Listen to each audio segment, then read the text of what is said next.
Hey guys, what's up? We are back with some more reactions after dark, and we're going to be doing the disturbing side of Reddit 2, which is of course done by The Void. Last time, obviously, we did Rotten Mango for the first time ever, which that was pretty interesting, though it seems like her videos might be not necessarily dangerous, but like semi-dangerous to do on YouTube if you care about the videos being shown in Japan. Since it seems like, I guess, KBS media, so I'm assuming the Korean broadcast station or what have you, the copyrights their videos and does not allow them to be seen in Japan, question mark, because the last episode is blocked in Japan. You can't see it if you live in Japan. Of course, I'd assume you can just use a VPN, which I'm using Opera, the Opera browser right now, which if you didn't know, it has a built-in VPN. So if you need to watch any video of mine, just get Opera and then just turn the VPN on. Cough, cough. Don't let anyone know about that. Anyways, yeah, so that's unfortunate. We'll keep watching though. It's just that it seems like that's probably going to be a reoccurring thing. That all the videos that have Korean footage from at least the KBS station will be blocked in Japan, which oddly enough is like 17% of my audience, which is like the majority of my audience, because 15% is USA, 17.4% is Japan, oddly enough. So it actually is something that affects my channel, but hopefully some of her videos will not be blocked in places. But yeah. Also, we have version like 1.1 of B-Lock here, which is not much difference. Just the ears are not as, I don't know, ephemeral as they used to be. And we got some texture on the pants, and the back is fixed now. You can see the strap on the back is actually properly set up, and you have like the arms dangling off the back. So now this is like much closer to a one-to-one of B-Lock. Thankfully, I just did that real quick yesterday. We also have this terrified soul hanging out, and then we have angry as well, which is a bit silly, but we got angry. But this one just looks really good. Just the wiggliness of the soul is great. Also, I talked a bunch about VTubers yesterday, and how this is not really spooky, doesn't really vibe with this series, but I mean, can't do anything about that. We can turn on this little halftone filter and make it look like World of Horror, which you don't know what World of Horror is. It's a video game that's kind of based on like Junji Ito style and kind of like Japanese horror like that. So if you like the way this looks, I could leave it on. I think it uses a lot of horsepower though, so I don't know if I can leave it on, but I do like using this sometimes. This halftone, we can turn on the chromatic aberration too, just to smear out the bottom and the top, give it more of a spook. I mean, it's a bit much on the bottom, so we can like turn that down. Just give like a bit of chromatic aberration on the sides. But if you think that's cool, I'll think about it. Otherwise, we can just stay like this. It doesn't matter. I'm just saying we have like 1.1 version of this model. This is probably going to be the version that goes up for sale, so we'll be looking forward to that whenever I post it to my shop. We can just get straight into it now. We do have a disclaimer here. Then I think in his first video he did not have a content warning at the beginning, but since his second video he started adding it, so we do have one here. So content warning. This video contains stories and imagery that some viewers may find disturbing. Viewer discretion is advised, of course. As the thumbnail says in every episode now.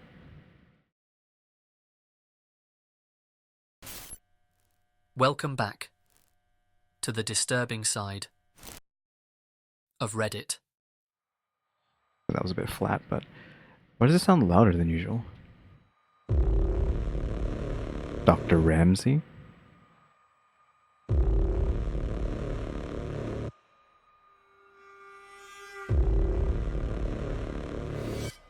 Oh yeah, also, before we begin, in the Rotten Mango video, her intro song is also copyrighted. I don't know if you need a license to use that music, and she's using a license, so if you don't also license that music yourself, you're gonna get in trouble. So that also got hit in that video, so we'll have to see about that in the future if anything comes from that.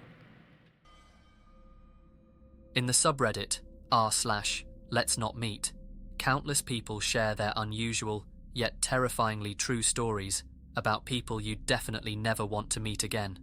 So, like, what is like let's not meet? Like, let's not meet as in you don't want to meet me, or what? So just people they've met that you don't want to end up meeting.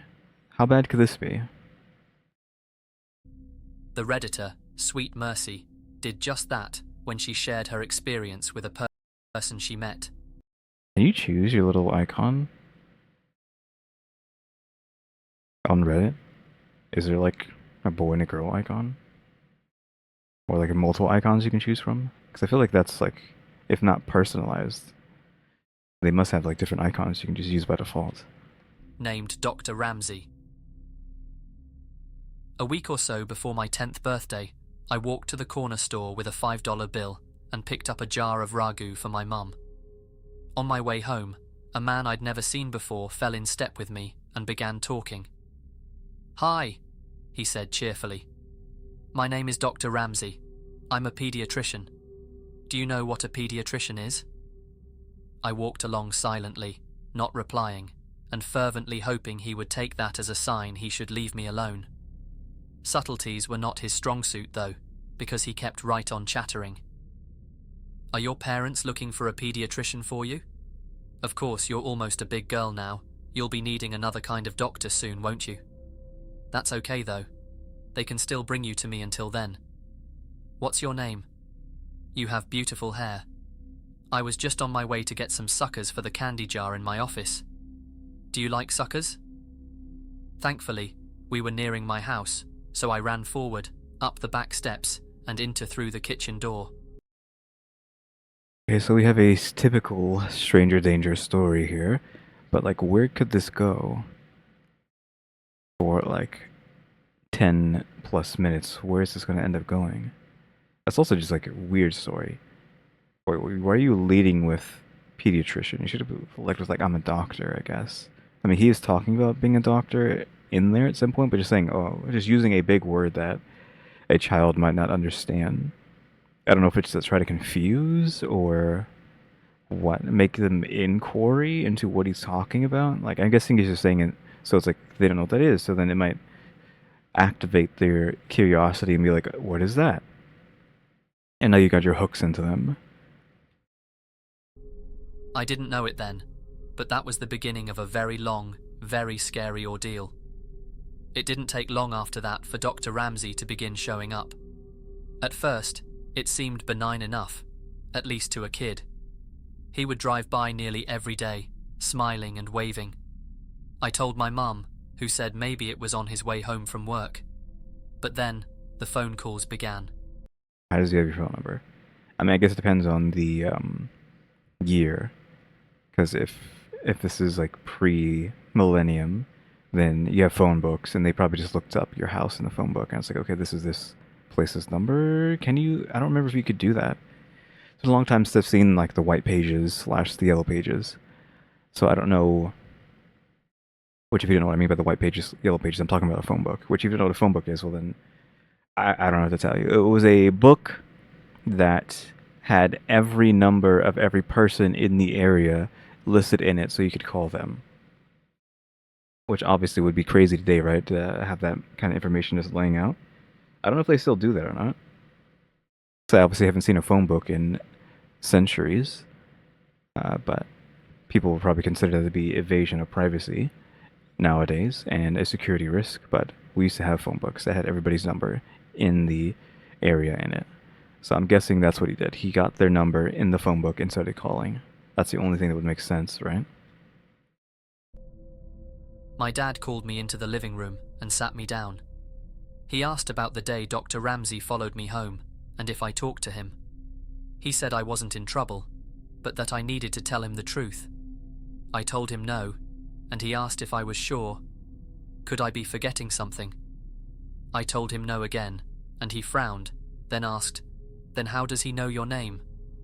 I didn't know. Why are they saying no, as in I know something, instead of no? I guess it's just like a typo. They just kept using the word no instead of no, which is weird. It Just a turns typo, I'm out guessing. that was not all he knew. He knew my sister's name as well. Pretty soon, neither my sister or I were allowed to answer the phone. He called several times a day. At first, neither of us knew what he was saying. Then, one night, one of my brothers told us that he was telling my parents that he was going to hurt me, and later, my sister. How did the brother know this? I'm guessing the brothers are older then, if they are understanding what's going on, or maybe the parents told them because they're older, so there's like, okay, you got to protect these children with us.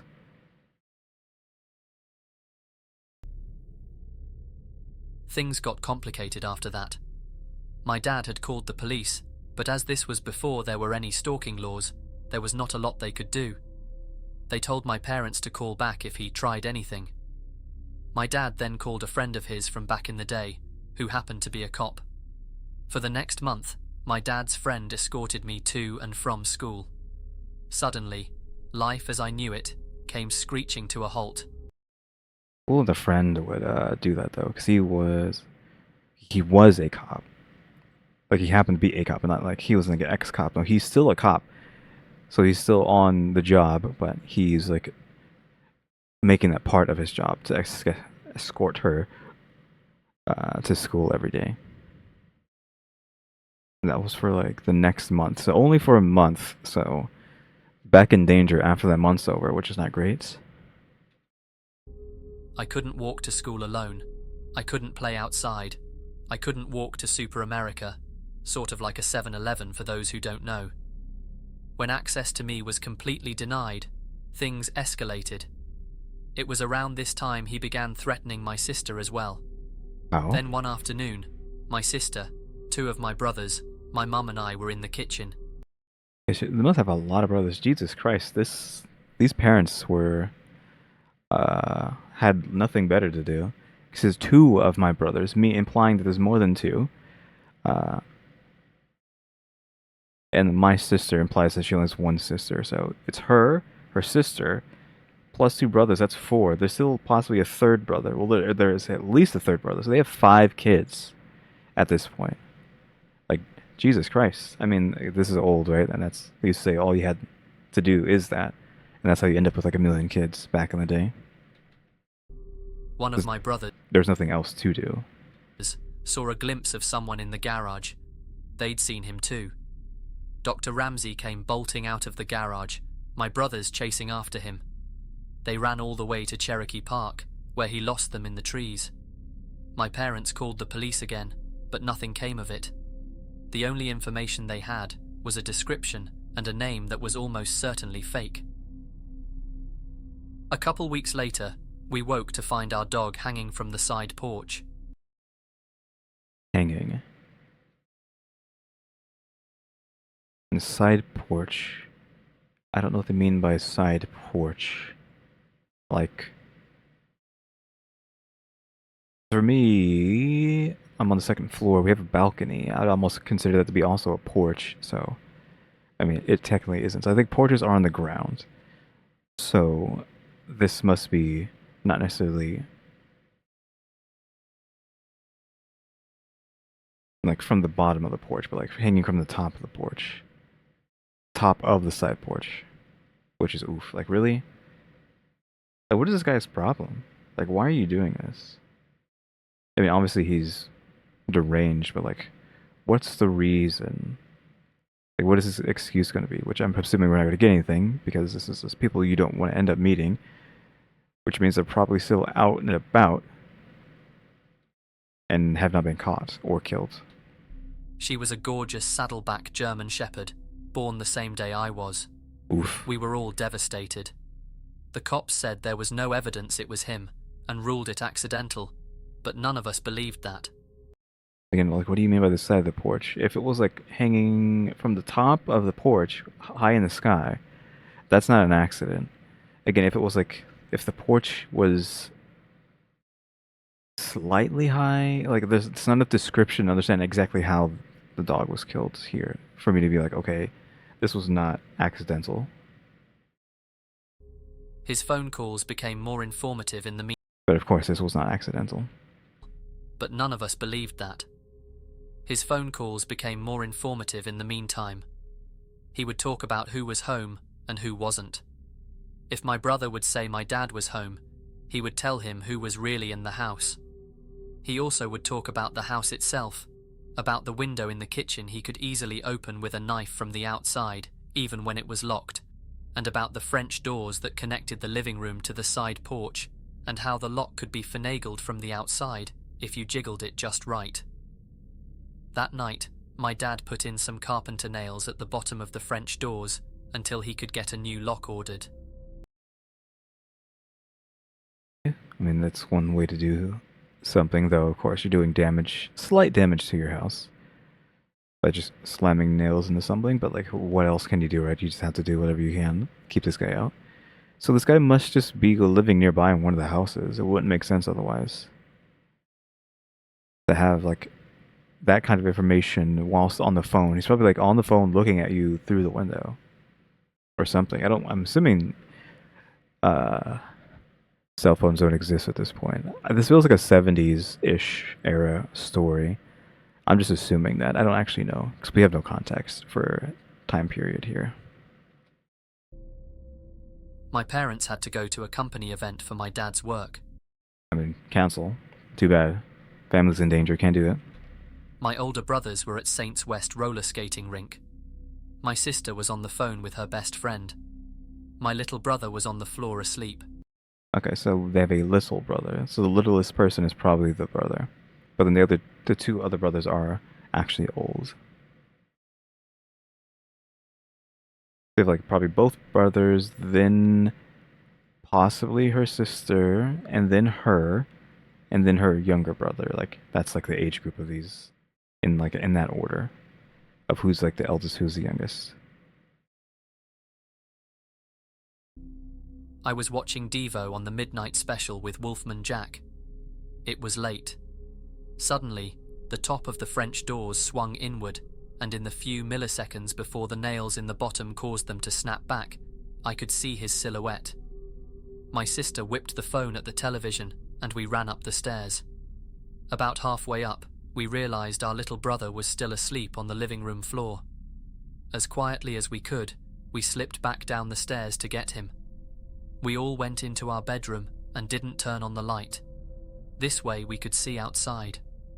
We watched out the window for a while, and when we didn't find him, we crept down the hall to our brother's room to look. We looked down and could see someone standing at the back door. He knocked, loudly. So we need to understand the situation here. The top of the French doors swung inward, and a few milliseconds before the nails in the bottom caused them to snap back. Okay, well, we're gonna look up what a French door is, because I don't know what the heck they're talking about with French doors.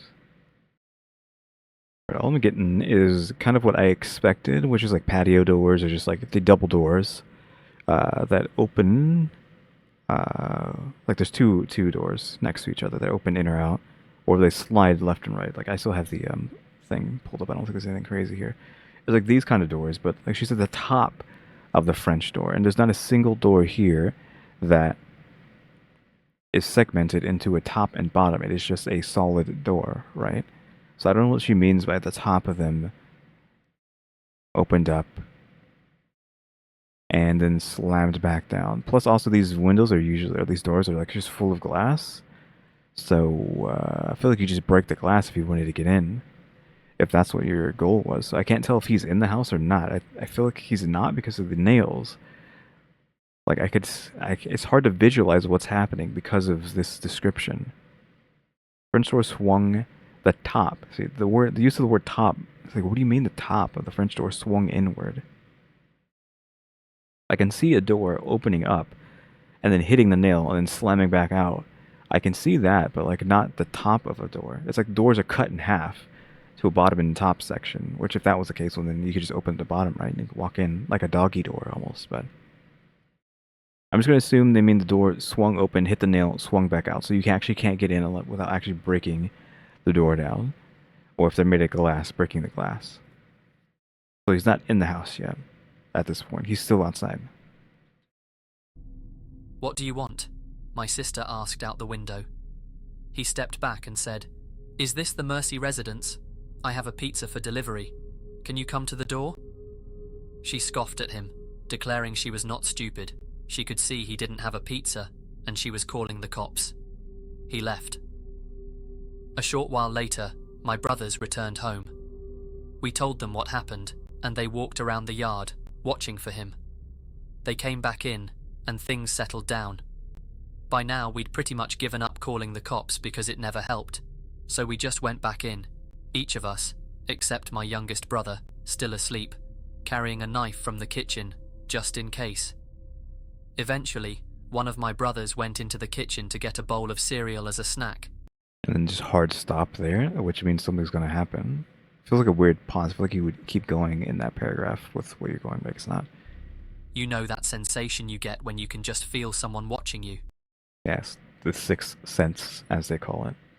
Which I feel like no one's really talked about that in a long time. Outside of the movie, but the movie isn't necessarily talking about exactly that. Maybe kind of, but like, that's what I would refer to that feeling as a kid. It was the sixth sense.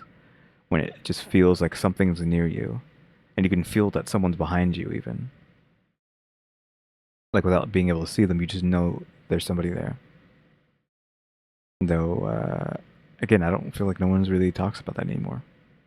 Or I really haven't had that sensation and since being a child, which again, I talked about this at the beginning of yesterday's Rotten Mango video, about if you want to believe about certain supernatural stuff. I'm just throwing in everything into the pot, right? If I'm talking about something supernatural or some theory or whatever, I'm going off of everything is possible, everything is real. It is so. I'm not saying this or one thing or one or another is real. I'm just saying like this is a possibility. This is a possibility. The whole thing that kids have just come from wherever you go after you die.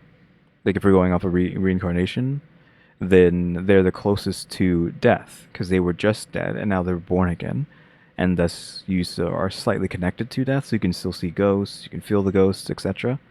So I haven't really felt Sixth Sense that much, or if at all, as an adult. But I feel like I felt it all the time as a kid, like something being near me, something behind me, or just like that weird sensation again that you get. So we're going to assume that that is what's going to end up happening here. So their sixth sense is kicking in, and they know this guy's around, and they are a child, so it would make sense if we're going off of that theory. Yeah, he had that in spades. He kept looking around the kitchen, through the doorway into the dining room, at the windows. He didn't see anything, but he could still feel eyes on him, so he went closer to the door to try to see better. The kitchen lights were reflecting on the windows of the door. It had 3 rows of 3 windows, so he still couldn't see. He stepped closer, then closer again, until he was right up to the door, then cupped his hands on either side of his head so he could see. There on the other side of the window pane was Dr. Ramsay, smiling back at him. He turned to yell for my older brothers, and when he looked back again, he was gone. But didn't see him, is what he said. What they said. So, again, hard to tell what we're talking about with these 3 rows of 3 windows. Still couldn't see. So I would be worried that he was going to get stabbed. Like this entire time I thought he was going to get like attacked through the window of looking through it in the door. Like they're not being very careful in this scenario. They went out again to look for him, but didn't see him. The next night we were at the table playing Crazy Eights. Oh wait, no, I read that wrong. I was like, oh, I thought this was the end of this. So I was like, oh no, he said, but didn't see him. No, he was gone in there. That was fine. And my brother was restless. My sister asked him what's wrong, and he said he always felt like any minute now there would be a boom boom boom on a door or window. Almost immediately after he finished his sentence, boom boom boom on the window right behind him. In the chaos, the 2 eldest ran out, but he was already gone. A couple of weeks later, I was at school and we were outside on the playground during recess. I was swinging upside down when I saw that now familiar blue Ford Galaxy cruising by, moving slowly. There he was, smiling and waving. He called my name and I ran to the teacher and told her. The school had been told all about him and she took me inside right away and called my mum. That same day, my mum had gotten a call from the school office asking her to verify that my dad was picking me up, as he'd called to say he was on his way. He wasn't. Okay, so he's trying to pretend to be the dad in this scenario. Good thing they did that. I mean, as soon as she saw that it wasn't her dad, she could have ran away, but it might not have been enough time to, right? She's already familiar with this guy's car and him, so it was possibly fine. Yeah, at least the school is doing some pretty good stuff. Again, like this guy just being able to do whatever the heck he wants for like months is kind of crazy. But again, this feels like a 70s, 80s story. Not long after that, I woke up one night, thirsty. I went down to the kitchen for a drink, and there, sitting alone in the dark, was my dad. On the table, a gun. Yeah, I was gonna say, like, what is he just here every night with a gun ready to kill this guy? And I don't know how the laws were back then. Like, is it just okay to kill someone on property? I mean, it depends on where you live, right? But can you just was the stand your ground? I think it was called stand your ground rule in effect. Like, that's a Texas thing, but was standing your ground allowed back then? I'm not sure. He was tired of the police waiting until Dr. Ramsey tried something. He was tired of his children being terrorized. He was tired of being afraid every time he left for work that something would happen to us while he was gone. I sat with him for a time, watching, before he sent me back to bed. These events, and many more, took place over a period of around 18 months. Oof, like a year and a half? Like, really? Like, how often was he down there with that gun just waiting? Which is like, it's still not too good, just because if this guy has such insider knowledge of where everyone is in the house, all he has to do is get his own gun and just shoot through a window and like kill the dad. So he seems to just be playing games. He's not really trying his hardest. Because if he wanted to, at any moment he could have like taken them. It seems, but he's not really trying too hard. So like, what is his game? Like, what is his end game? As suddenly as it began, it was over. He had vanished from our lives. The phone calls, the drive-by with the creepy waves, everything. For a long time, during and after the Dr. Ramsey days, I would have a recurring nightmare in which I would wake up to find him standing over me as I slept. It took a long time before I felt like a kid again. I found out years later that when he was calling, Dr. Ramsey would tell my parents that he was going to R-word and unalive me, and later my sister, and that there was nothing they could do about it. I don't know what happened to him when he disappeared. I don't know if he was in a car wreck, locked in prison, in a coma, but sometimes I wonder if the wait ended for my dad when he was sitting in the darkened kitchen one night. I don't know, and I'm not sure I want to. I wonder if the wait ended for my dad when he was sitting in the darkened kitchen one night.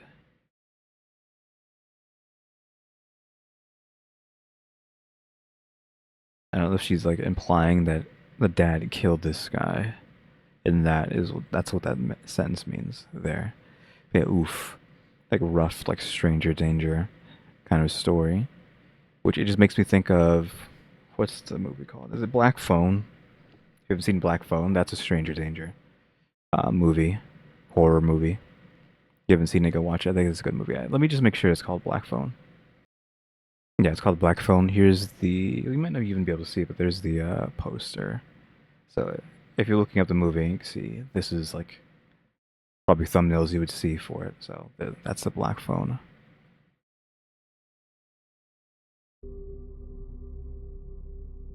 It's such an unsettling story, thinking about those final words she says. It must have been so confusing for her as a child, and incredibly stressful for the rest of her family, knowing what his true intentions were. And would she have heard her dad kill this guy if he did it? Like, she have heard the gunshot? Because he doesn't know. So yeah, I don't know. We can just assume maybe that happened, but or the guy just got scared knowing that he was going to shoot this guy. I don't know. The comments seem to commend her father for protecting the family, but also in absolute shock that there were no such thing as stalking laws back then, and I must admit, I too am surprised by that. Yep. Whatever happened to Dr. Ramsey, though, I hope he wasn't able to harm or terrorize other children or families, and he's now just a distant memory for those who had the unfortunate pleasure of meeting him.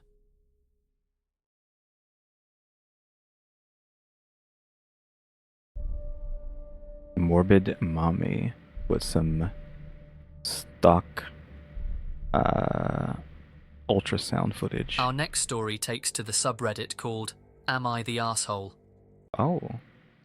I wasn't expecting something like this. Like this subreddit? I know this one. Not that I've been there myself. I've seen people react to this subreddit before.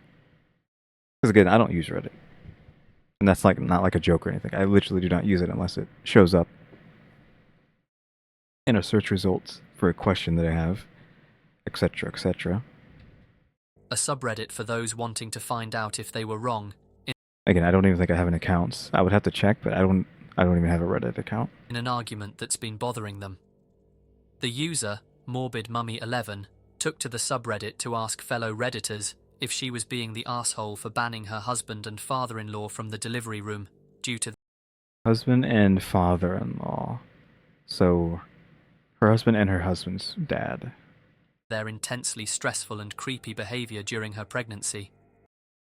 Okay, well, I mean, that seems like this is in her favor. Like nothing's bad so far. You'd think But what does that even mean? due to their intensely stressful and creepy behavior during her pregnancy. Creepy and stressful behavior during pregnancy. What does that even mean? You'd think this might be because they're being overbearing. Okay, no. No, because we're obviously assuming that we're going to take her side first on this subreddit. So no, I'm assuming they are actually doing something screwed up. Or not being sympathetic with her struggles as a pregnant woman. But no, her reasoning is just downright terrifying. Her post reads as follows. Lot of context. The character limit cuts off, but here's the gist. My husband and I are expecting our first child, which I knew would be a really sensitive issue, as his own mother died in childbirth with him.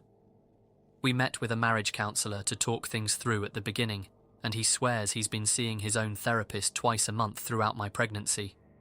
I don't want to call him a liar, but I'm fairly sure he's either not going or not talking about the big issue. He and his father, a hugely active part of our lives, are completely convinced that I'm going to die in childbirth. They won't openly admit it, but their behaviour has reached the point where it's constantly making me feel stressed and uncomfortable. Sure. They obviously have some sort of... Well, if we're being still okay with these guys, they have some sort of PTSD over their mom and wife being killed during this, well, dying from this.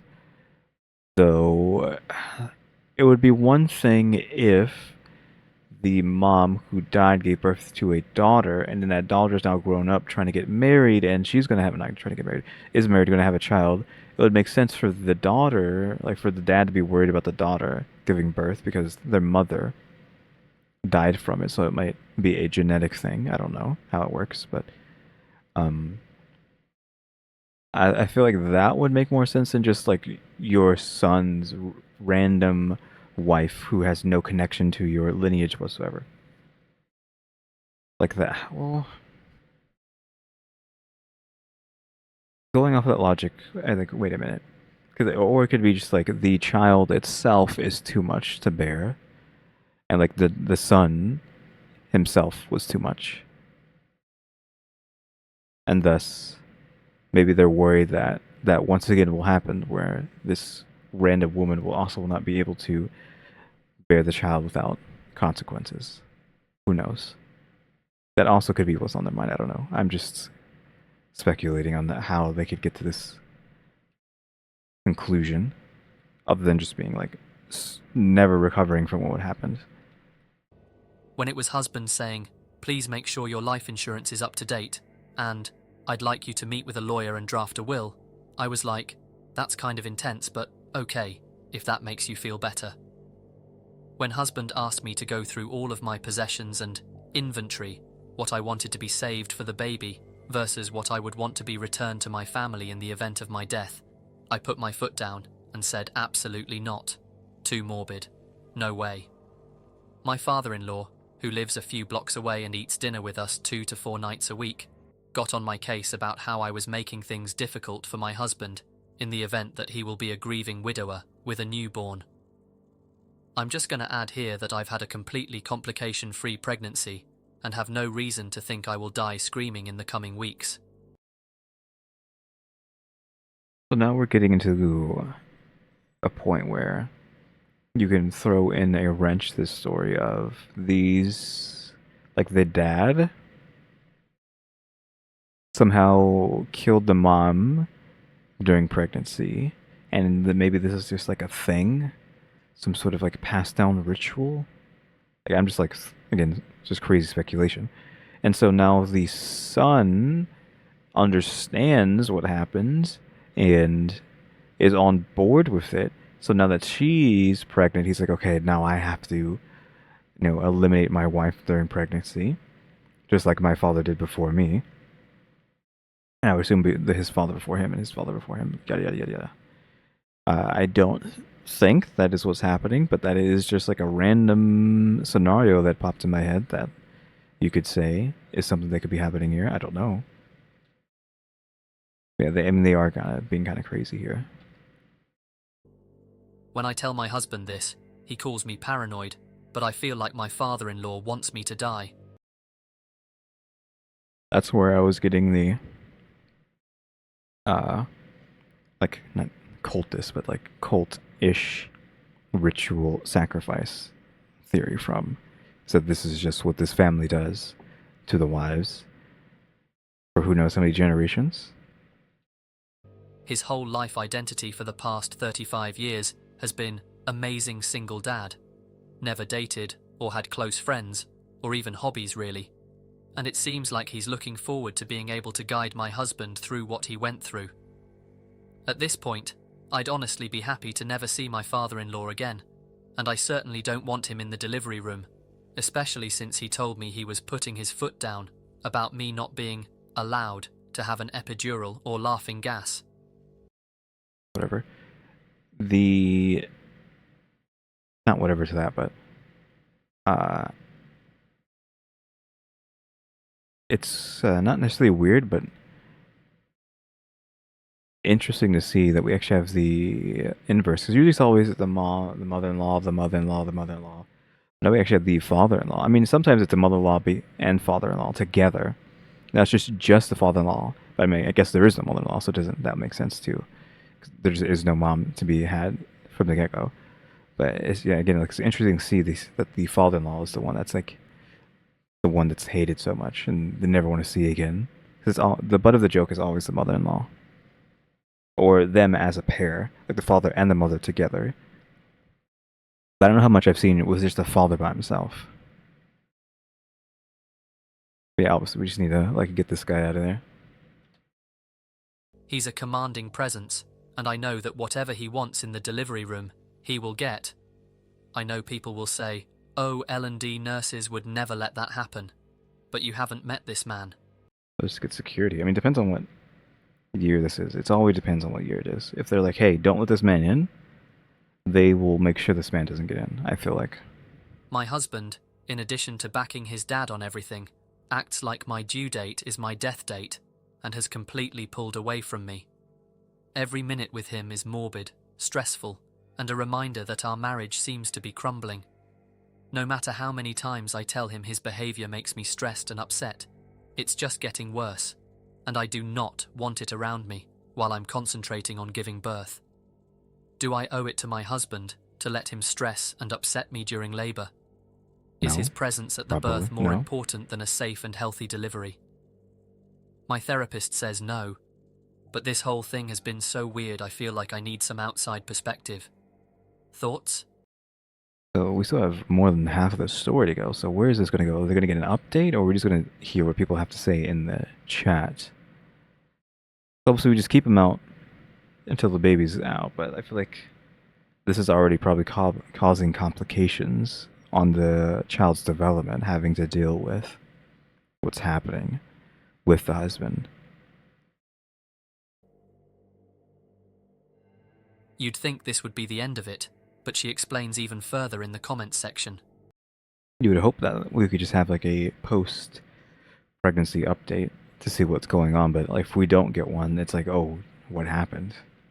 She explains, Do we have a date on I've this? asked if I could join in on 4 years ago. So if we don't have an update on what happened, then that's not great. a therapy session, and he said no, it's private.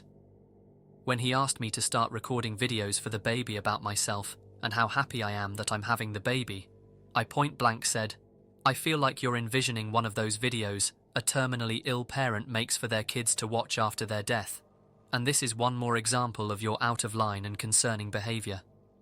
Did your therapist approve this as a healthy coping mechanism? He got really mad at me and said it's totally inappropriate for me to ask what he talks about in therapy, that it's private, and I'm crossing a line and making him not want to go by prying into his personal business. To which one Redditor commented, I am genuinely wondering if he's told his therapist you're dying, and his therapy is proceeding in the basis of that. She also replied to a now deleted comment by And it could be what he's doing with his therapist, or he's just not going at all, but saying, not allowed to ask what he talks about in therapy. I'm fairly sure he isn't going at all.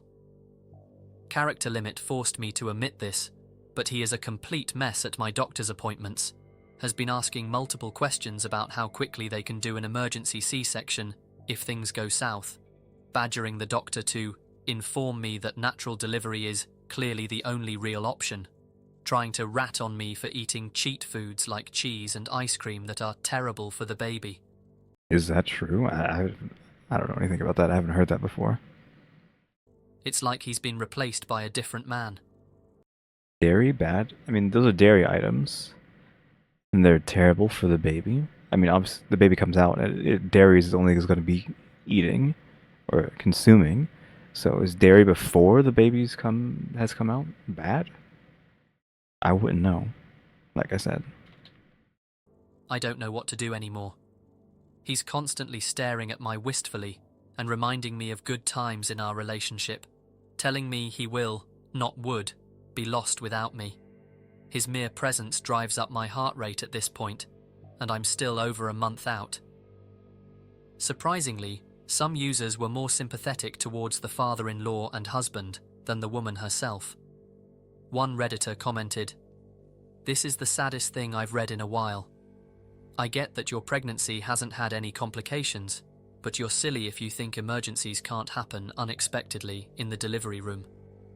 This is coming from someone who doesn't even have PTSD from a death during birth.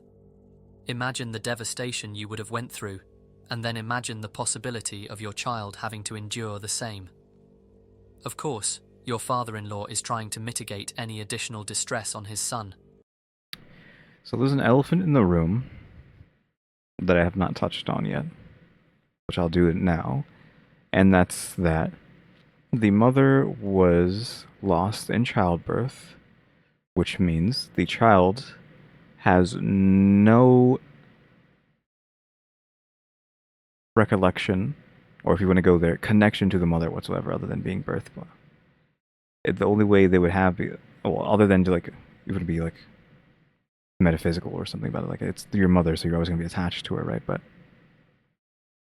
it's just the fact that that happened, and it's like, oh, you lost your mom because of this or whatever. Like, you're gonna be sad about it, but I feel like this father-in-law has been just like maybe pounding it into the son about the fact that his mom died in childbirth, and because it's like he's so upset about, not upset, but so like, yeah, obsessed with this. situation playing out, which of course can be understandable. You don't want this to happen to your wife, but you're like assuming it's going to happen. But it just feels like I don't know how to explain it. I'm not necessarily playing devil's advocate, but I'm kind of playing devil's advocate in a way with just, again, a lot of stories, let's say in shows or maybe in anime, just shows, where people lose someone before they're even like sentient. You have like many memories of that person. There's like I can only care so much about someone I've never met or haven't really known, have no memories of. So that's what I'm like getting with this. Like he's so obsessive over this. Like, I feel like his father had to make him so obsessive over this. Like you would be probably distraught your entire life, sure about it, if you were told that's happened. But I feel like this is something that's been honed and sharpened by the father's um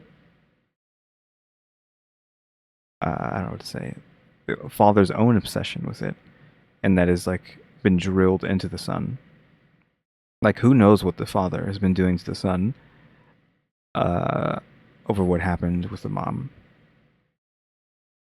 Like, I'm pretty sure I'm not being understanded, like what I'm trying to say here, and like I'm gonna get like 50 hate comments and uh, lose like a million subscribers. But hopefully you understand what I'm trying to say. Like with this scenario here, he just seems like he's too, like the son is going too far. The father-in-law, sure, that makes sense, but the son is so far gone on this. It feels like it's not just what happened to his mom; it's also some other outside force that's caused him to become like this, which is of course the father-in-law.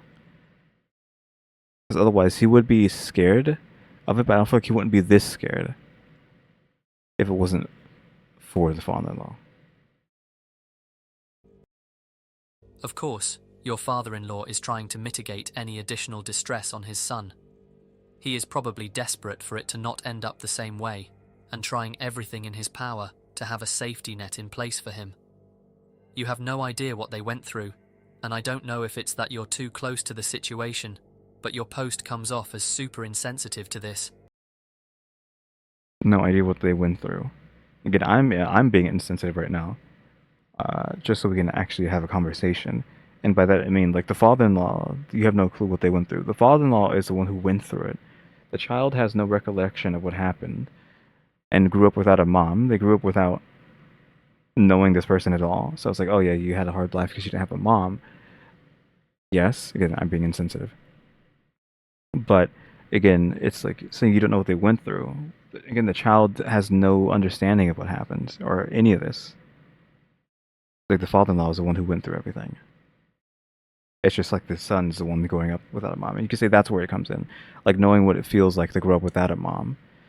And that's also slightly partially, not necessarily on the father's fault, because he never like remarried or anything or got like a wife or girlfriend, it seems. So he chose to raise the son without a partner, which of course you don't want to. Some people just have that one; they don't want to ever have another one, which that's true. That's fine. And by the one, I mean like your wife or husband. Like that was your one, and you're not gonna replace them with anybody. That's fine.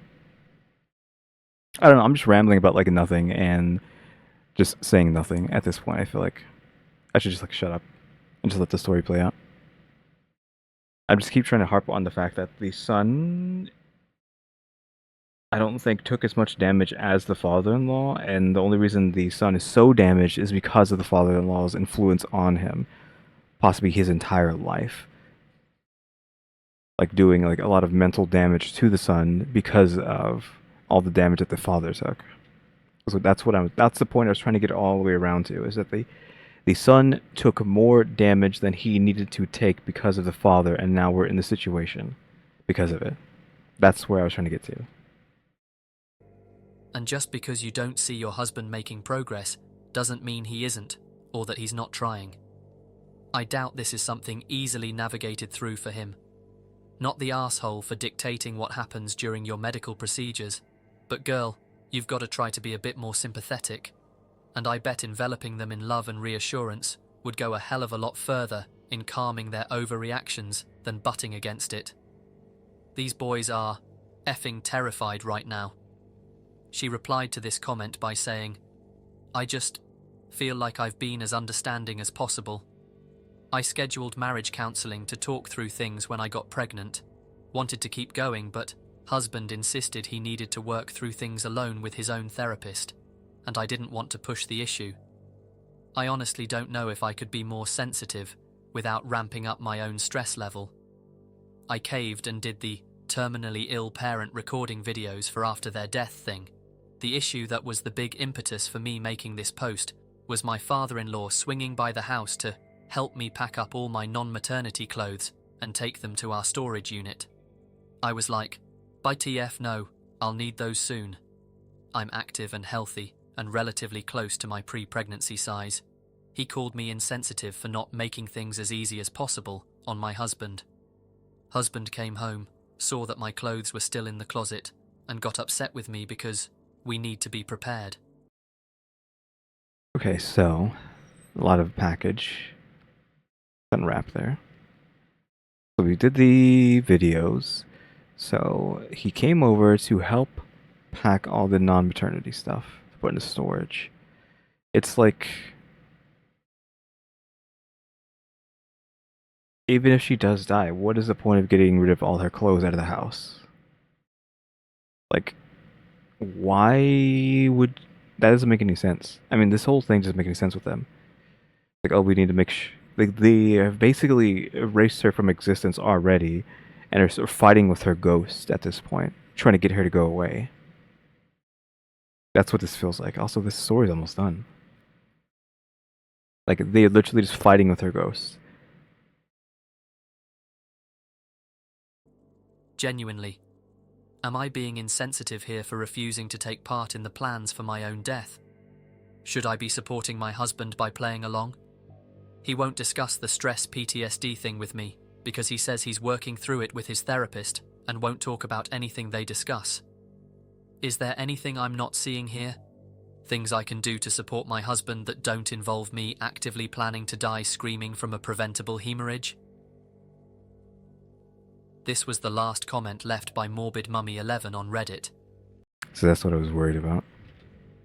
Since then, there have been no updates, no secondary accounts, nothing. The worst part about this is that even if this story is true, how likely would it be that local authorities deem that death during childbirth would be considered foul play? Sure, death during childbirth isn't as common as it once used to be, but it still can and does happen. What if her life was taken by her husband and father-in-law, and her cause of death was simply written off as a maternal death? She even recorded her terminally ill mother videos, as requested by her husband and father-in-law, which they could very easily use as proof that she was already suffering from some form of illness. I guess this is something we'll never know the answer to, but I hope that she was able to either escape from her situation or ensure a safe environment, not only for her baby, but for herself too. So that's what I was saying with the thing. They're just going to try and kill her. For whatever reason. I don't know. Again, like I said, I was worried that there wasn't going to be an update, and sure enough, we do not get any sort of update on what happened, so that's not good, because now you can just like fill your imagination with, oh, it actually did happen, or they killed her, or what have you. So yeah, oof. She was like, what, a month off from probably like her last post from having the child.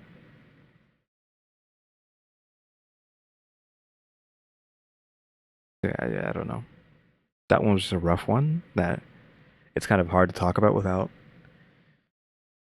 I don't know, getting in trouble with somebody.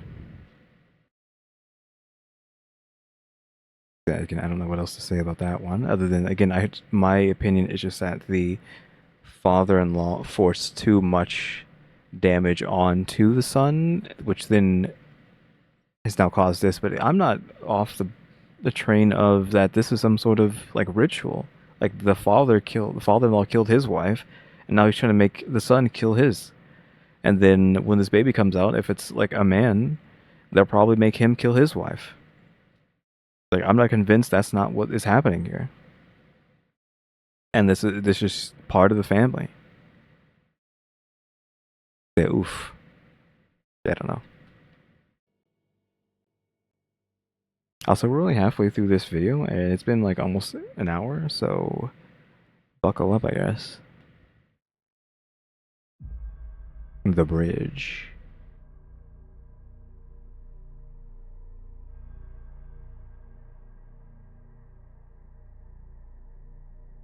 Our next post takes us to r/let's not meet. The user, Back to Let's Not Meet. whose account is now deleted, recounts their experience exploring the inside of one of the bridges they leave nearby, in North Wales, UK. Shouldn't we be worried that their account is deleted? Hello? What they end up discovering, though, is nothing short of horrific, as shown in the photographs included in the post. Uh-oh. This was going to be short, but the memory sprung into my mind a couple days back, and I thought it would be worth sharing. I live in North Wales, UK. For anyone who has had the pleasure of visiting, it truly is a beautiful place to live, though, for an adolescent boy, it is certainly lacking in things to do. As a result, my friends and I would often find ourselves mindlessly exploring areas of countryside and coastline. Despite it being quite sparsely populated, in comparison to the closest cities, there is a dual carriageway running right along the coast from Wales into England. Also, train tracks run alongside this road for most of its course, occasionally passing overhead via a small cement bridge. Anyway, there was one night a few years ago when about 4 of us randomly decided to try and explore the inside of one of these bridges, as one of the group had observed a manhole cover nearby, which we believed to be the entrance. On closer inspection, we discovered that several tools would be required in order to gain entry. They're trying to get into a manhole to get into inside of a bridge. Of course, yeah. What do you need for a manhole? Outside of like a crowbar or something. I've never seen one opened up before. Unless they have like nuts and bolts on them, I'm not sure. We returned with the necessary equipment and proceeded to unbolt the cover. Okay, so yes, bolts were applied here. This had to be done stealthily, as the train track was right beside us, not close enough to be of any danger, but definitely a sufficiently small distance to cause panic for any train driver, and panic usually means police. It wasn't long before we had removed the heavy steel disc and had started descending the ladder down into the structure. Once we had all safely reached the bottom, we decided to progress to the other side. At this point, we are totally confined into the narrow space that leads into the main area. If you are confused as to what the hell this bridge is supposed to be, you probably should be, because it was rather peculiar. I mean, I would have never known there was even an inside had we not found the manhole. Yeah, it's kind of hard to picture what we're talking about here, but yeah, it's just a bridge that has a manhole that takes you inside. But like, what kind of bridge are we talking about? Like a suspended bridge in the air, or one that's like in the ground across something? And so the manhole is going into this land bridge. I mean, we have pictures, so maybe we'll end up seeing something.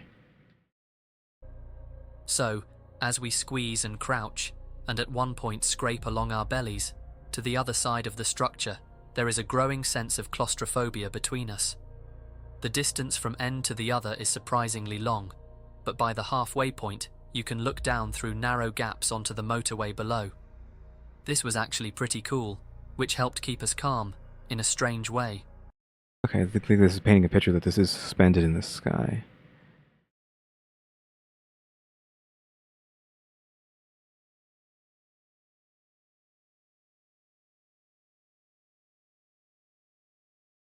Onto the motorway below, so yeah. This is probably above ground. And the manhole somehow goes into a hollow bridge, then. Probably needed for maintenance or something. At this point, apart from the mild discomfort and confinement, we were still just a group of guys on an adventure. This was about to change dramatically. No more than a few meters beyond halfway, which we could tell due to the symmetry of the passageways through the bridge, one of us claimed they could see some object in the distance at the far end. Slightly hesitantly, we agreed to investigate. Bad move. Now, I would assume they'd be finding some corpses in here, because maybe this is a good place to hide corpses, but this is about uh, not wanting to meet somebody. So this is a person that we don't want to see. Also, this is the longest story in the uh, video, assuming the end isn't anything. I mean, no matter what it is, this is the longest story, I think. So we're still going to be here for a while. Yeah, so we're going to find someone, I'm guessing.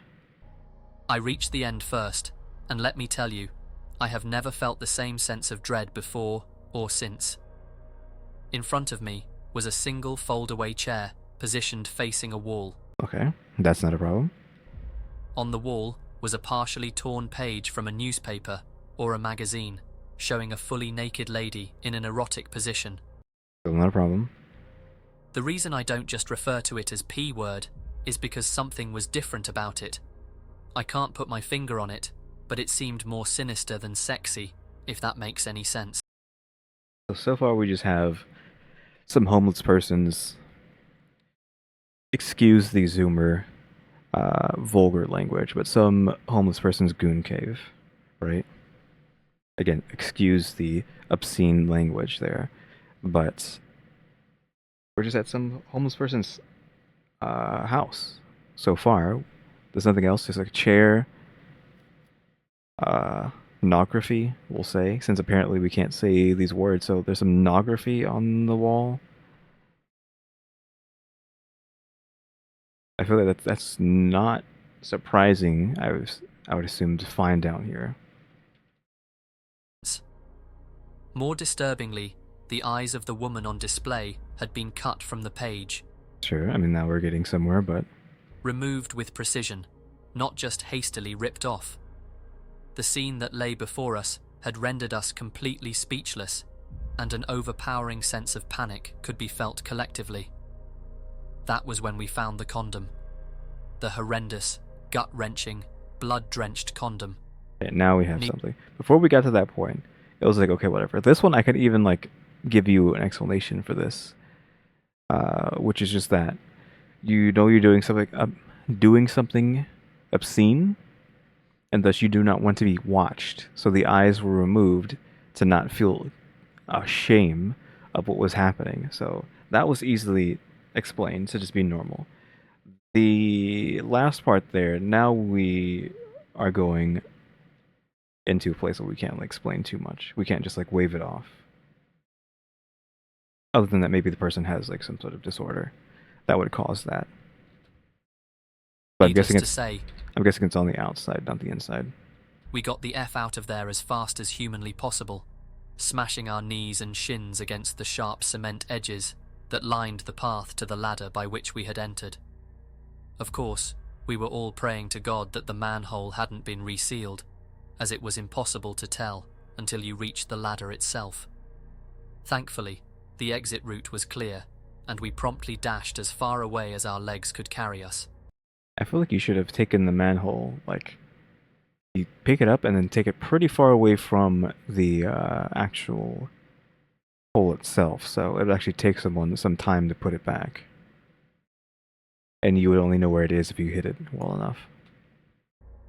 I'm sure this ending comes as a disappointment to some of you reading this, as we, luckily, never bumped into the twisted individual who sits in that chair, but I must stress how radically out of the norm this was given where I live. The reason I mentioned the population earlier was with purpose. There is easily enough people here to escape the realms of crazy country folk, yet nowhere near enough people to have someone clearly lose grip on society without somebody taking notice. For example, there was literally only one homeless man, who everyone in the area knew and grew fond of, eventually resulting in a mass gathering at his funeral when he passed away. So they only had a homeless person, which, that's hard to believe, but they are trying to drive home the point that there are no homeless people here, miraculously, and there's no crazies, quote unquote. So whatever this is someone just stalking around in the shadows that nobody knows of. I sometimes think, though not recently, as I had more or less forgotten about that night entirely, about the person who climbs down into that bridge and navigates through the darkness to sit facing a wall and do God knows what, that ends up with a condom full of blood. Full of. Okay, so it's full of, not. I was saying, okay, it's sinister if it's on the outside. Sure, I got you there. But if it's full of, again, the guy could have the condition. Something's wrong with him. Maybe he has some diseases. And that just happens. Again, we're just playing, not necessarily, again, this is not necessarily devil's advocate. It's just like trying to explain what could be happening that isn't as like sinister. They're just giving non-sinister scenarios here that isn't it's like if you were like watching a ghost video and try to debunk it. That's basically what we're doing, right? We're just like giving you just potential scenarios that would de-escalate what we're trying to say here. Again, just some homeless guy, or maybe just like some guy who just comes in here to do this. But I would assume some homeless dude just comes here, hangs out, probably lives there. Again, the eyes just cut them out because of shame. The blood is because of some disease that they have, because again they're homeless, they can't get medical help, so it's just from a disease. That's all easily just thought of. Like it immediately just comes to mind as soon as I hear what is happening. So I don't think it's that far-fetched to think that's what's happening here. It's just obviously more interesting if it was something spooky or creepy. You honestly couldn't envision a more surreal situation. It has just come to my realization that what we unearthed that night has not once been uttered to another soul. As a naive teenager, it was the type of thing you just wanted to forget. But thinking about, we probably should have let the police, or at least someone, know about what was down there, because it wasn't the doings of a healthy-minded individual. So, there you have it. Apologies for the length. I got a little carried away, as it is my first Let's Not Meet post, and I wanted to make the reading experience as similar to the reality as I could. Now I'm a few years older, and hopefully a bit braver. I'm considering going down there again, accompanied of course, to see what effed up stuff might be waiting. Okay, so that's why this story is so long, because we're not even halfway done. This could well happen in the next couple days, and rest assured, I will 100% post an update, as I currently have no job, so time is plentiful. Thanks for reading. Okay, so we have a potential like 20-something-year-old who's going to take some backup. Maybe he has some equipment, maybe some weapons, some cameras. I mean, there's going to be pictures, right? So where is this going to end up going to now, I wonder?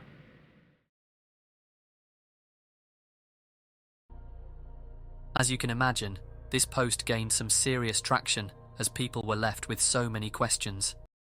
I haven't used this term before, but it could also just be an ARG, right? Like, I know that's like a throwaway word that ends up happening with stories and stuff, like, oh, it's just an ARG, which is like augmented reality game, which it's like you create up the story that's supposed to seem like it's real, and you don't know if it's real or not, but in the end, it's just like a story that's trying to be blended into reality and make you think it's real. Like, I don't know anyone's off the top of my head, but there's a lot of those stories. Thankfully, the original poster came back with some updates. You mean thankfully? What if he got hurt? Or not hurt, but what if something happened to him? Like, he's still alive to post, but thankfully he's back, but now maybe he's wounded to all heck. You don't know. I couldn't convince any mates to come along with me tonight. Oof. That's not good. And I'm sure as hell not going alone, but I've got a couple buddies lined up for tomorrow night. All going to plan, I should have pictures uploaded on Sunday night, GMT, or Monday morning. Cheers. Edit. We are all systems go for later this evening. Edit 2. As promised, here are the photos from the return visit. Okay, so nothing must have happened. If it's just like, oh yeah, we went and took pictures and now that's it. We went early evening, so there was still plenty of light, and as a result, I have decided to use a simple filter on most of the outdoor shots, simply to reduce the light, and give it the eeriness it deserves. Unfortunately, I hadn't adequately conveyed my plans to those accompanying me, and they had presumed I just wanted to check out the small area before the entrance to the passageways, as they had been there before. When I expressed my wishes to navigate through the bridge, they instantly noped the F out of there. As you can imagine, I was massively disappointed. I hope to go back soon with a different bunch of guys, but I can't promise when. Perhaps, if everyone who would like to see the return visit just leaves a single comment saying, "Update," I could reply to you individually, so you don't have to keep checking back. Just wait for a message. Just a thought. Either way, the pictures are definitely worth your time. Thanks again, guys. Well, I mean, you didn't go inside, so I'm assuming it's just the pictures of the bridge itself, right? This is the manhole? With some power, there's a train. Okay, so this is like a highway bridge. That's not what I was picturing at all. I was picturing like a small bridge, even like wooden, but we have like a big heavy-duty bridge here. And this manhole is not just like a manhole cover, like a cylindrical disc made out of like metal. We're talking about like an actual hatch. What you're now looking at is the photos the user shared with their update. The user did share some additional text with some of the images, which I'll read aloud as the images are shown. I had forgotten that the passageways don't actually run all the way through the structure. It is sealed off at the midway point, so the slight dip above the supporting pillar is where the sinisterness took place. This makes me wonder, is there anything untoward on the other side?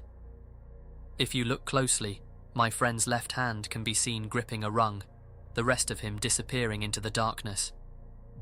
When you are staring down this passageway, it is virtually complete darkness. You couldn't see your hand in front of your face. To give you an idea of the size, you would definitely have to squeeze through this on your stomach. It wouldn't be a super tight squeeze, but it wouldn't be possible to crouch. Also, the slightly raised surface you can see just through this hole is an indicator of what the rest of the passageway leading to the dip looks like. Random raised surfaces and narrow gaps, making it impossible to stand up. How bad does it feel, like, if you're actually having cars go above you? I don't know if that would cause any sort of, like, vibrational damage to you, being underneath there when a car goes by. The pictures, of course, just added further legitimacy to the user's post, but it left just one major burning question. Why aren't there any images of the fold-away chair, or the newspaper cuttings of the woman? The user posted one further update.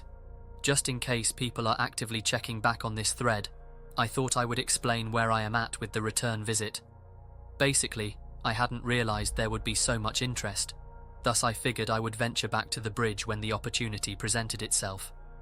However, seeing the amount of update requests and PMs I have received, I have now decided to make this a major priority and will vow to make the return visit ASAP. I won't give an exact day because I don't wish to disappoint, but rest assured I'm fully on the case. Thanks for your patience, and fingers crossed, I can get some decent photos without encountering any evil beings in the vicinity. Watch this space. Still quite a while to go on the story. Now thankfully, the user didn't disappoint, and Okay, stop saying thankfully, because he is endangering his life every time he does this. Void. returned with a separate post titled, "The Bridge Revisited." It reads as follows. For any of you guys who missed the original post, you can find it here. Early yesterday evening, a friend and I decided to embark on the revisit to this awful place, Only of friends, 2 people, that might not be enough. in the hope of finding some remnants of the twisted scene that had been stumbled upon several years ago. We were not disappointed. If anything, it was even worse than I had imagined. Aside from what you will see in the photos, the general environment within the bridge structure is practically uninhabitable, as it bloody well should be, and stomach-turning to say the least. Let me guess, covered in refuse? I would assume if someone's living there. The amount of dust in the passageways is actually quite unbearable, but that is nothing compared to the constant stench that must be endured. Also, The heat didn't help the situation either. I won't ramble on, but I must express how vulnerable you feel when navigating through the tunnels. Even with two of us, both carrying appropriate weaponry, the sense of evil was overpowering. The tension is amplified tenfold by the fact that, had we encountered someone or something, the layout of the structure and the multiple tight squeezes mean a safe, speedy exit is nigh on impossible. It truly is a hellhole. Without further ado, here is what lies in the bridge. Enjoy. Now, is he even going to show this material? Am I going to have to look this up myself? Instantly, we came across what appeared to be a makeshift bed.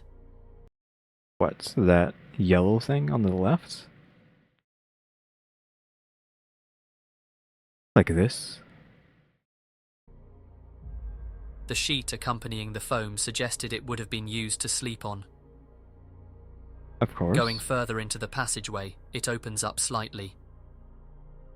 I included this to demonstrate the amount of dust particles in the air. I'm going to say, like, we can't see anything, but yeah, that's just how bad it is. They should have had, like, some respirators on or something. Face masks, the thing that people usually put on when they go into exploring abandoned buildings and whatnot. Like the masks with the, what do you call it? I want to say ventilation, but ventilation is not what I'm thinking of. The filters on it, to filter the air out. It was quite a pain to get any clear photos from any sort of distance, other than close-ups. This is the broken padlock that I believe would have originally secured the entry. Not even a third of the way through the bridge at this point. A used candle. Random piece of rope. Go back. I want to see that candle. A used... I want to see what else was in this photo. Can't tell what the debris is here. Candle. We already see what that is, because obviously they have no light. They don't have any... Because if they're homeless, they don't have any batteries or anything. They have to use that. Used candle.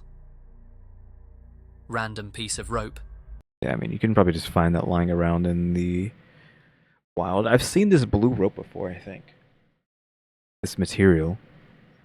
I don't know where you would get it from. Like, again, I feel like you just find this on, like, just I don't know if it would be random construction or, like, left behind from something like that. But I think it's just, like, common stuff that you might actually just be able to find out in the wild. Like, not even joking. Or just, like, steal from a store real quick, I guess. I don't know. Now this is where things get a bit disgusting. Okay, well, I mean, like I said, covered in refuse, but at least it's kind of clean. That liquid definitely wasn't milk. That's a standard milk container in the UK. And here was the first confirmation that the intense smell we were experiencing was in fact human feces. Yes, The brown substance on the paper was undeniable. I assumed. This was the second, more damning confirmation. A bag with loads of human feces. This nearly made us vomit. Just as we approached the end room, we stumbled upon this disconcerting tape. That's a bit much. Now you're losing the plot now. Because again, if we're saying this was like an ARG, then oh, there was a crime scene tape down here too. Okay, guys. We could say this is all real, but you showed me some pieces of paper that have a slight tanning to them, the slightest of tans, and then a candle that's been used. That's like nothing. A milk carton that has some sort of unknown liquid inside. And then now a crime scene tape. Really? You've lost me now. It reads, This seems like so fake now. "Crime scene, do not enter." Yes, I think we all know what the yellow tape has on it. Like the beginning story was like, okay, it sounds like you're making it up as some sort of ARG nonsense, but it easily could be cemented in reality. Like I said, just homeless person with a disease, just doing stuff like this is their home and they're doing shameful things. Like that's easily Understood. But now the crime tape. Okay, you've lost me. You're just making this up. The narrow entrance to the final opening. At this stage, even with 2 powerful torches, you honestly could not see if there was anything in the end room. This makes for a particularly nervy decision to proceed. Here you can see how tight this section is. Not fun. The entrance to the end room, taken with no flash to get an idea of what this may have looked like in candlelight. Graffiti? Like right here? I can't tell because they don't have the lights on. Which we presumed must have been the light source for this sick individual. Truly, the stuff of nightmares. All of the following images were taken inside this room. Here goes nothing. Literally Knife? the first thing I see Kitchen knife? Sure. after squeezing into the end room is a knife. Perfectly positioned in a corner. Not even slanted, just perfectly lined against against the wall. And by that I mean like it's perfectly perpendicular. Is that the word? Parallel? It's perfect. Sorry, not perpendicular. It's parallel. Perfectly parallel with the wall. The wall's crease here. Not slanted, not thrown in the corner. Just perfectly parallel. Oh crap. Just like a basic knife that they could have just thrown into this room. Next up is this raunchy image. You may Again, this again. not be able to see it properly, but the vaginal area has been burnt through with a cigarette. It is only Sure. a small hole, hence you may struggle to see, but very strange nonetheless.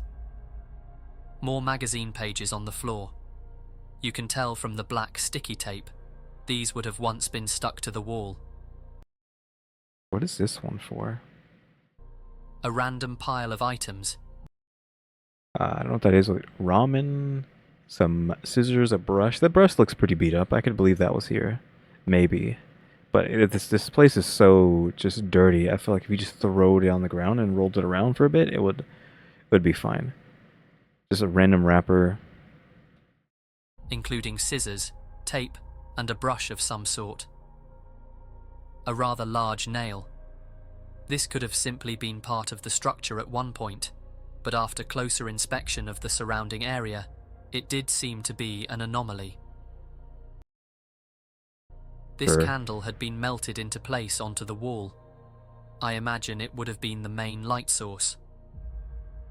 The only remaining page still attached to the wall. This, unfortunately, is not the image I described in the original post. If you zoom in, the top of the page has a date from 1997, suggesting this stuff has been here for a long time. And here it is, folks.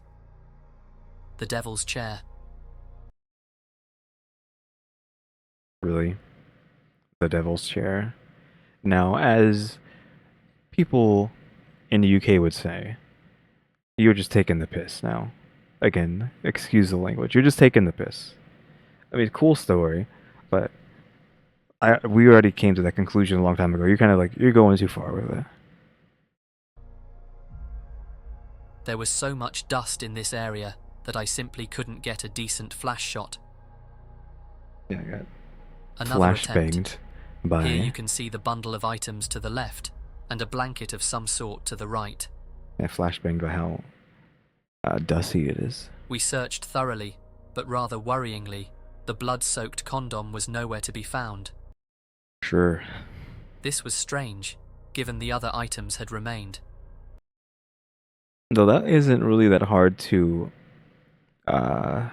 replicate, right? Just if you're trying to make an ARG or make up some sort of story, just get a condom, get the cornstarch, whatever. You know, people's known how to make fake blood at home for like millions of years. So cornstarch, some red dye, whatever it is that you combine to make fake blood, and just pour that stuff into the condom and then throw it on the ground. Easy. This is a god-awful place to be. This is what you would see if the chair was facing the other way round. You can see how the steps open up so you could stand up, and also how it would be easy for somebody to hide in waiting in this area. You have a scale here, though. So assuming that's the flashlight, right? That seems pretty big. It seems pretty annoying to get out of this place. If this is indication, is that like a foot? If we're gonna say that's a foot long, if not a lot bigger than that, flashlight, like a weapon flashlight. So I mean, you have to like climb up on top of this and fall back down, then climb back up and then go through. So it's kind of like a kind of rough to get through this place. The same image, just using torchlight to give you an idea of how dark this would have been, even with candles. A bit of proof, if you will, that this trip actually took place. Nobility Scooter 2012. What are you saying? You graffitied into this building? That was pretty decent graffiti, which means, are y'all a bunch of hoodlums? Do you just do this normally? You just know how to tag a wall like that? Very glad to be leaving, the final shot I took from inside the structure, just before the exit ladder. And this was the lovely view that greeted us as we popped our heads out. I thought I would include this as it did well to brighten our mood, and hopefully will do the same for you. Thank you all for reading and being patient whilst I found the time to make the return visit. Hope you enjoyed it. Reading through this and having a look through these photos sends shivers down my spine. Really? Because I'm just like, oh, it's a good story. It's a good ARG that these guys made up. But again, I'm fully on team. This was made up, and even if it isn't made up, it's just pretty. It's okay. It's a homeless person's house. That's just normal. It literally just looks like a hellhole. Again, if I feel like this was real, it wouldn't just be a single piece of paper, like with the smallest smidgen of some sort of material. It's not even like it's chocolate. They even use chocolate to do this. It's just like, what did you even use? Because it is barely anything. Like the corners of this room would have just been raw refuse. No papers, no nothing. Like just on the walls, on the ground in a corner, in all probably four corners. Because they're not going to care. They're going to be having bags and paper and whatnot. It's just going to be like maybe they'll throw a paper on top, but like I don't know. It wasn't disgusting enough for me to believe that it was anything but a cool story. Again, cool story. I'm not on board in it being real. Well, not necessarily it being real, but like this whole thing that they're trying to make happen, like oh, the devil's chair and bloody condom, etc., etc. It was a cool place, cool I story. really do commend for the user having gone there not once, but twice to take all of these photos and share them in the Let's Not Meet subreddit. It really does make you wonder what other places exist in the world where people are too scared to venture. Yeah, like I said, it's a cool place. What atrocities might lie in such places? It's something I'm not sure I really want to think about. Little cubby holes like that are pretty cool. The Hills Have Eyes. I didn't know if we were going to even have another story because there's only 4 minutes, less than 4 minutes of this episode left. Like, what are we going to get in just less than 4 minutes? Our final story of the day comes from the user, R.W. Bingham. In the subreddit, Ask Reddit, a user asked, "What is the creepiest true story someone has ever told you?" R.W. Bingham wrote the following. "It was near Halloween time when my friends and I were..." Bingham wrote the following. I was like too zoned out. In the subreddit, Ask Reddit, a Just ask. user asked, "What is the creepiest true story someone has ever told you?" R.W. Bingham wrote the following. "It was near Halloween time when my friends and I were telling ghost stories. My friend said she was going to tell a story about her parents' first date. She said she didn't like telling the story, since it was actually true, but we prodded her on. To cut to the chase, the parents had spent a nice, if awkward, first date, and around the time that they would have said, "Good night," the male in the situation, my friend's dad, suggested that they go for a midnight hike up Provo Canyon. He apparently knew the place, since he had done a fair amount of rock climbing in the area. So the two drove up the mouth of the canyon, got out of their cars, and started hiking under just the light of the stars, since it was a new moon. At some point, the male starts getting a bad feeling, since the pathway ahead, which would pass under some trees, would be dark, and because it was getting to be quite late. He ignores the feeling and presses on. In later rehearsing of the story, the female would say that she had felt the same feeling at what was probably the same time, though she didn't know the trail like he did. A minute later, the feeling came back to the male. He ignored it again and started walking a bit of the way into the trees when his foot hit something soft in the middle of the path. Under the trees, it was too dark to see just what this soft thing was, and the feeling came back stronger than ever. Instead of finding out what his foot had bumped into, he and the female both agreed to hightail it out of there. Okay, so his foot hit something soft. Are we going to imply this is a body? Because bodies are soft? Is that where this is going? Years later, after being married for some time, they were watching an interview with the serial killer, Ted Bundy. Really? Ted Bundy? You found a body of Ted Bundys? That's the story? In response to a question asking him to describe the time that he felt the closest to being caught, he explained about the night that he lured a girl into Provo Canyon and had just killed her when he heard some people coming up the trail. He explained how he hid in the trees just in time, only to watch some guy walk right into the body, and for some reason, just turn around and walk away. This comment is so short, yet so incredibly shocking. I mean, we can actually just fact check that, right? So he probably did and did actually say that, so anybody could have a story like that, but no reason to not believe. I know, after we're just like saying like the last story was just some thing they made up for fun, we can go like, yeah, that's acceptable. That happens to your Could fans, you sure. imagine not only coming up so close to Ted Bundy, one of the world's most infamous serial killers, but also stumbling into one of his poor, lifeless victims? It's incredible how so many people around the world, including myself, who have had that gut feeling, press deeper into you, pressing further and further, telling you something just isn't right. I'm glad they listened to that feeling and walked away to safety, but I also wonder what would have happened had they spotted Ted Bundy, and potentially the body. 2v1? Did they think they could take Ted? I don't know how strong Ted was. Could they have aided in his capture sooner by spotting him? I guess. This is something we will never know. Sure when the As we video is. finish this episode of The Disturbing Side of Reddit, I would like to ask that you please take a moment to appreciate the light in your life, even as we explore the darkness that exists both online as well as around us. Okay, so that was the disturbing side of Reddit number 2. So that was pretty good, just like the other one. I really liked the last Reddit one. This Reddit one was good too. So what do we have? We had the Mr. Ramsey or Dr. Ramsey or whatever the heck his name was. So the kidnapper, the stranger danger.